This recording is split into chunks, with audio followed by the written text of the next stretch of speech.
আসসালামু আলাইকুম। Study with Jiku চ্যানেলে সবাইকে স্বাগতম। আমি মনির উদ্দিন জিকু আছি তোমাদের সাথে। আজ আমরা আলোচনা করব এসএসসি জীববিজ্ঞানের প্রথম অধ্যায় জীবন পাঠের বাকি অংশ। গত ক্লাসে আমরা জীবন পাঠের শ্রেণীবিন্যাস সম্পর্কে আলোচনা করেছিলাম। আজকের ক্লাসে আমরা দ্বিপদ নামকরণ সম্পর্কে একটি বিস্তারিত আলোচনা করব।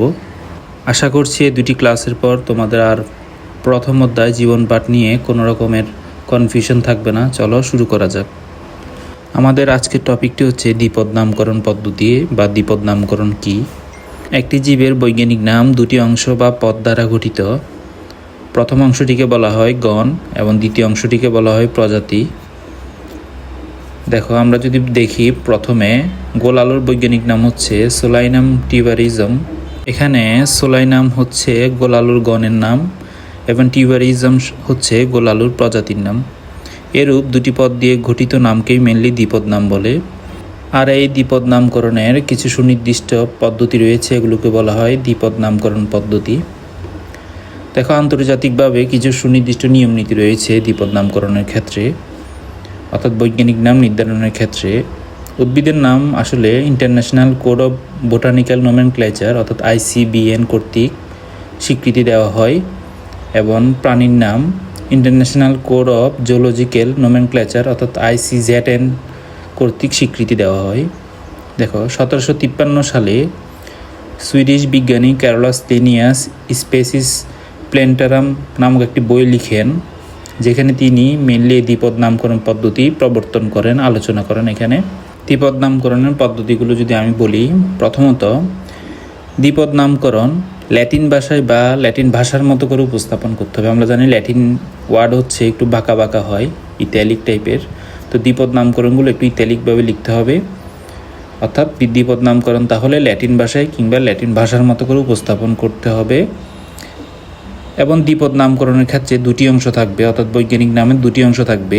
প্রথম অংশটি হচ্ছে গণের নাম এবং দ্বিতীয় অংশটি হচ্ছে প্রজাতির নাম। যেমন ধানেরটা দেখো, অরিজা স্যাটিভা, দ্যাট মিনস হচ্ছে অরিজা হচ্ছে গণের নাম, স্যাটিভা হচ্ছে প্রজাতির নাম।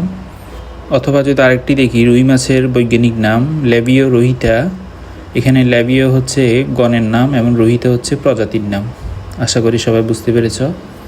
জীবজগতের প্রতিটি নাম একটি থেকে অন্যটি অনন্য হতে হয়, অর্থাৎ ইউনিক হতে হয়, কোনো রকম মিল যেন না থাকে সেদিকে খেয়াল রাখতে হয়। বৈজ্ঞানিক নামের প্রথম অংশের প্রথম অক্ষর বড় অক্ষরে হবে এবং বাকি অক্ষরগুলো ছোট অক্ষর হবে।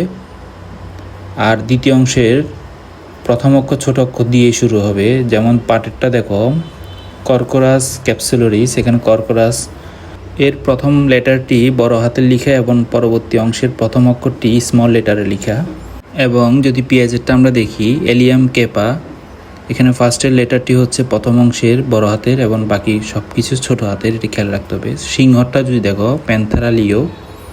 বৈজ্ঞানিক নাম মুদ্রণের সময় সর্বাধিক ইতালিক অক্ষরে লিখতে হবে, আগেই বলেছিলাম। যেমন ধানেরটা হচ্ছে অর্জিয়া স্যাটিভা, এখানে দেখো সবগুলো একটু বাঁকা বাঁকা, দ্যাট মিনস হচ্ছে ইতালিক অক্ষরে লিখা।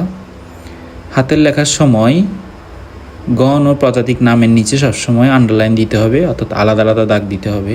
যেমন অর্জিয়া স্যাটিভার ক্ষেত্রে অর্জিয়ার নিচে একটা আন্ডারলাইন দিতে হবে এবং স্যাটিভার নিচে আরেকটা আন্ডারলাইন দিতে হবে। দুইটা একসাথে আন্ডারলাইন করা যাবে না, আলাদা আলাদা করে আন্ডারলাইন করতে হবে। যিনি প্রথম কোনো জীবের বিজ্ঞানসম্মত নাম দিবেন, তার নাম প্রকাশের সাল সহ উক্ত জীবের বৈজ্ঞানিক নামের শেষে সংক্ষেপে লিখতে হবে। অর্থাৎ যেমন হোমোসেপিয়েন্স, এটার আবিষ্কারক হচ্ছে ক্যারোলাস লিনিয়াস, তাই তার নাম অনুসারে এল লেখা হয়েছে এবং তার যে আবিষ্কারের সাল 1758 এটি লেখা হয়েছে। আশা করি সবাই বুঝতে পেরেছ।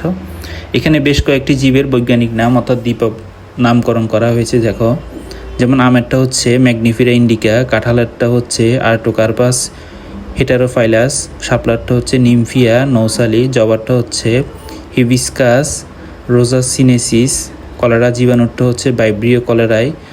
এভাবে সকল বৈজ্ঞানিক নাম তোমরা মুখস্থ করে রাখবে। এগুলো সকল বৈজ্ঞানিক নাম এসএসসি পরীক্ষায় অনেক সময় চলে আসে, তো খুবই ইম্পর্ট্যান্ট, এগুলো সবাই খেয়াল করবে।